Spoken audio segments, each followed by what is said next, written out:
Hi friends, I'm Sandip Singh, and in this video I'm going to be talking about some study tips and study techniques you can do for your GCSEs or your A-level exams. So let's get started. Now when I studied for my GCSEs, I had an extremely bad technique of actually studying for my exam. Essentially what I did was read a page of my textbook and I'll read it 3 times. So after I read the page 3 times, then only I'll switch to the next page. And obviously that was an extremely bad way of actually studying, and you shouldn't actually do that. That will just lead you to be burnt out so easily.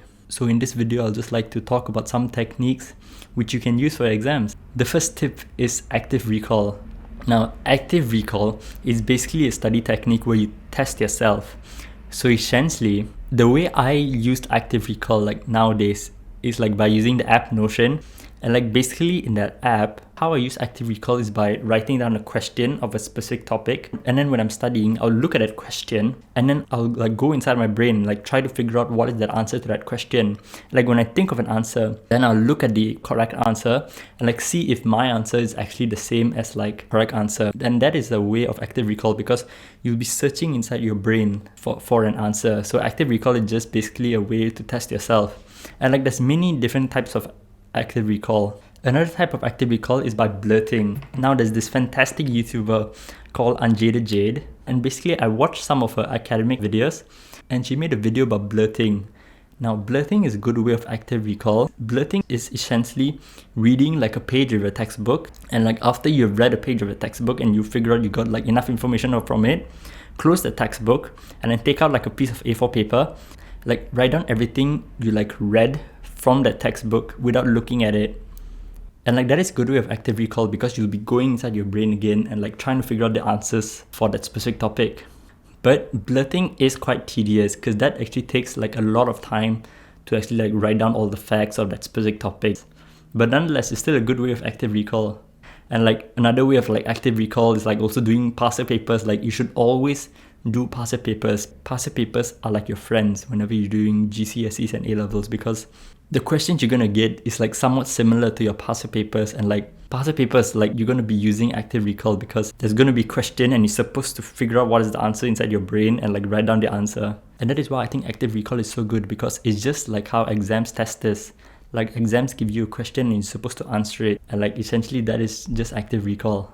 And then there's another tip which I like to talk about, which is spaced repetition.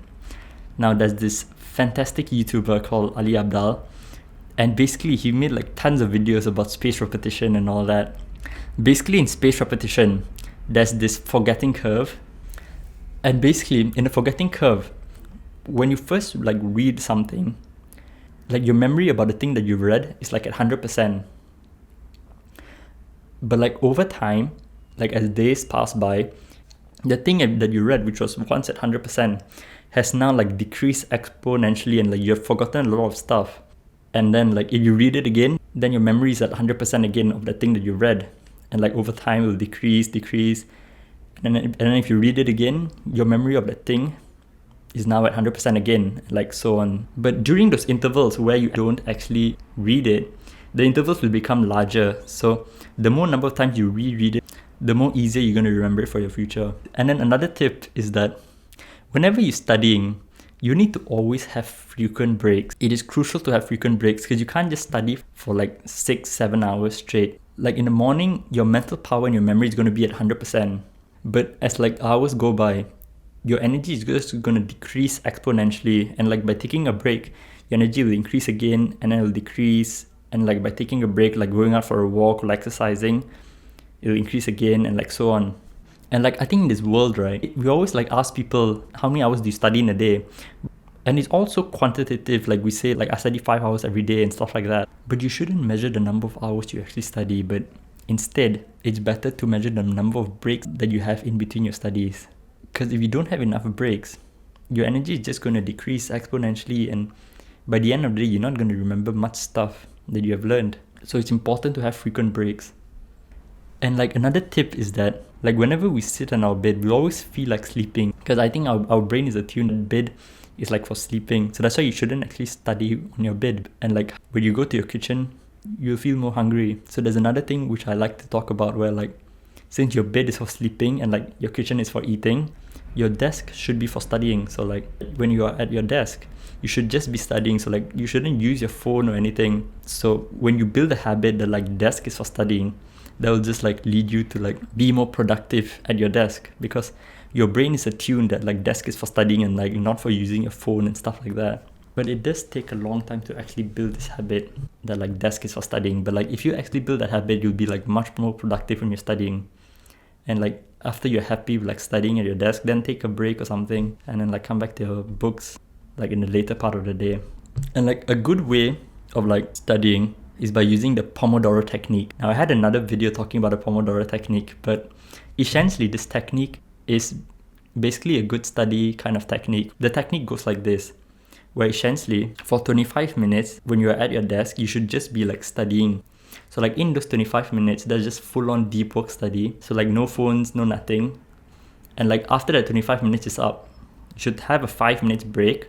But in those 5 minutes, you shouldn't be sitting down at the same place that you were. And this goes with all kinds of break. Whenever you have a break, you shouldn't just be sitting down at the same place that you are, but instead you should like just walk around, go and exercise or something. And like after that 5 minutes is up, that is basically one cycle. So that is basically one Pomodoro. And like you just repeat that over and over again.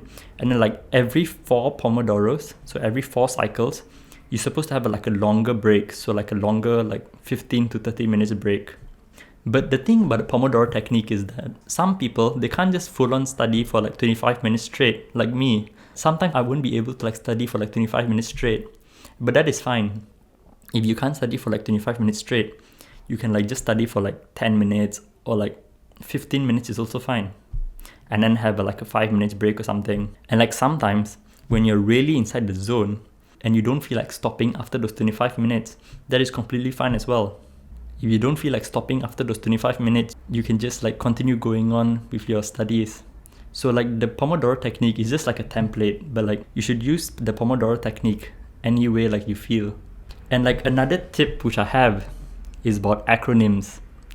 Try to make like acronyms of like the thing that you're studying, so like it'll be easier for you to remember. Like for example, I built this habit where whenever like I park my car inside like a mall or something, back when I was in Malaysia, I built this habit of like making acronyms of the parking spots that I parked. In Malaysia, the parking lot was like this. Like we have like parking lot 1 and like parking lot 2. And like in each of those parking lots, you have like different numbers with different alphabets. So like for example, let's say like I parked my car inside parking lot 1 and it was like 12B.